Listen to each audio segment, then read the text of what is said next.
A primeira leitura de hoje nos fala sobre o rei Antíoco,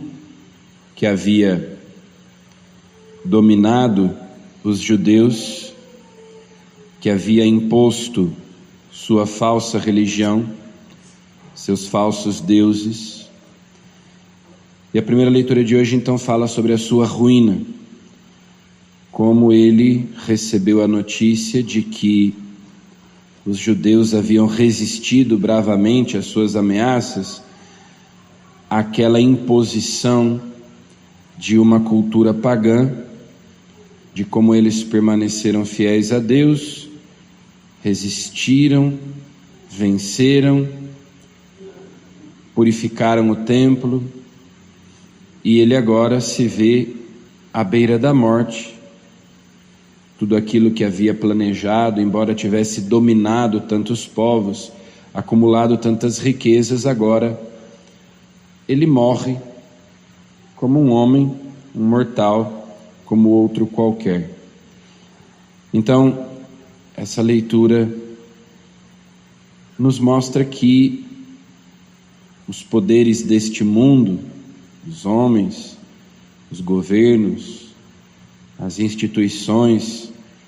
que em todos os tempos se levantam contra Deus, contra a sua lei, contra a sua igreja, por mais poderosos que sejam, por mais influência, por mais recursos que tenham,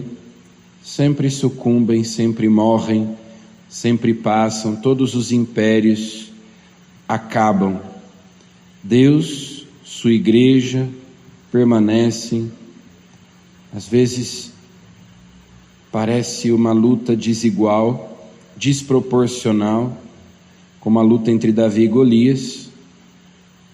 Os poderes deste mundo tão grandes, mas no final das contas o Senhor dá a vitória ao seu povo, porque Ele luta ao nosso lado, é o Senhor dos exércitos. Então, nós que temos acompanhado nos últimos dias, temos feito a leitura do livro do primeiro e do segundo livros de Macabeus, que contam justamente a história desta resistência, desta luta dos judeus ali, cerca de 160, 170 anos antes de Cristo, contra a tentativa dos gregos de imporem a sua cultura, de imporem a sua religião pagã. Agora vemos o desfecho disso tudo. Ou seja, todos aqueles que imaginaram ao longo da história que podiam fazer desaparecer da face da terra a fé, tantos que combateram a igreja, combateram Jesus Cristo e achavam que triunfariam, estão mortos, a igreja permanece, a fé continua. Deus luta por nós,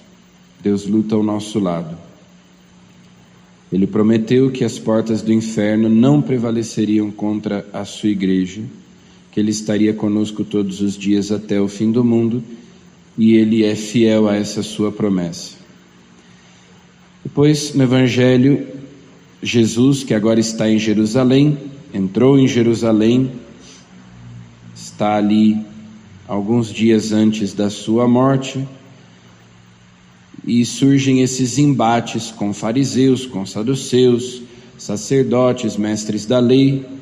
que não acreditam nele, que querem a sua morte. Desta vez são os saduceus que não acreditavam na ressurreição dos mortos, que não acreditavam na existência da alma, na existência dos anjos, e assim por diante, ao contrário dos fariseus, que inclusive no final do Evangelho elogiam Jesus pela sua resposta. Os saduceus acreditavam que apenas os 5 primeiros livros da Bíblia, da nossa Bíblia, que nós chamamos de Pentateuco, os livros da lei, os livros de Moisés, é que eram inspirados por Deus, diferente dos fariseus, que consideravam inspirados os outros livros que nós temos no nosso Antigo Testamento. E eles então questionam Jesus a respeito da ressurreição dos mortos, propondo esse caso da mulher que se casa com 7 irmãos para cumprir a lei de Moisés, que mandava os irmãos se casarem com a viúva do seu irmão para deixarem filhos, para deixarem uma descendência para ele. Então, propondo esse caso, eles querem fazer a ideia da ressurreição dos mortos parecer uma estupidez.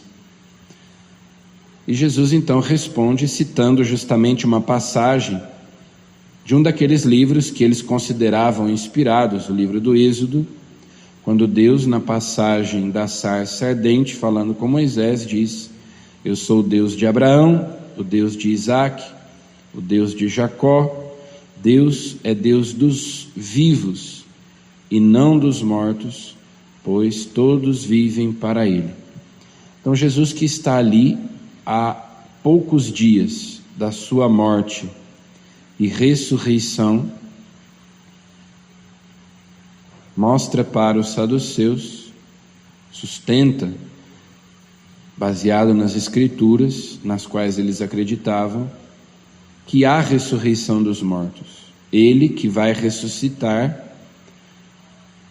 poucos dias depois, que vai passar pela morte, mas que vai ressuscitar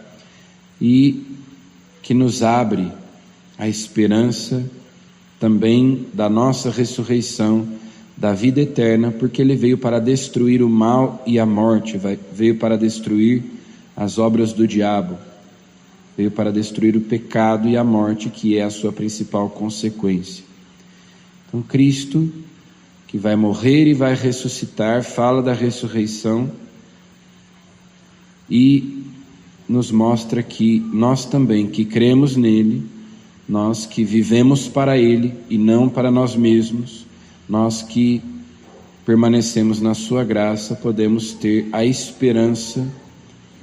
da ressurreição. Então Jesus responde para eles dizendo que os que forem julgados dignos da ressurreição dos mortos e de participar da vida futura, nem se casam, nem eles se casam, nem elas se dão em casamento, e já não poderão morrer, pois serão iguais aos anjos, serão filhos de Deus. Então Jesus nos aponta para a vida eterna, os que forem considerados dignos, ou seja, aqueles que forem pela fé justificados pela graça de Deus. Todos os sábados nós celebramos a memória da Virgem Maria, então pedimos hoje a ela que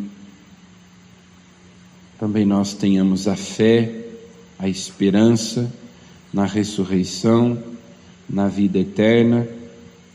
e que nós vivamos de tal modo que sejamos considerados dignos da ressurreição dos mortos. Também que ela nos ajude para nós não temermos diante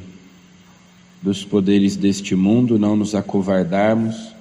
diante dos poderes deste mundo, mas com coragem, assim como os macabeus, lutarmos para mantermos a lei do nosso Deus, para mantermos no coração a verdade de Deus. Amém.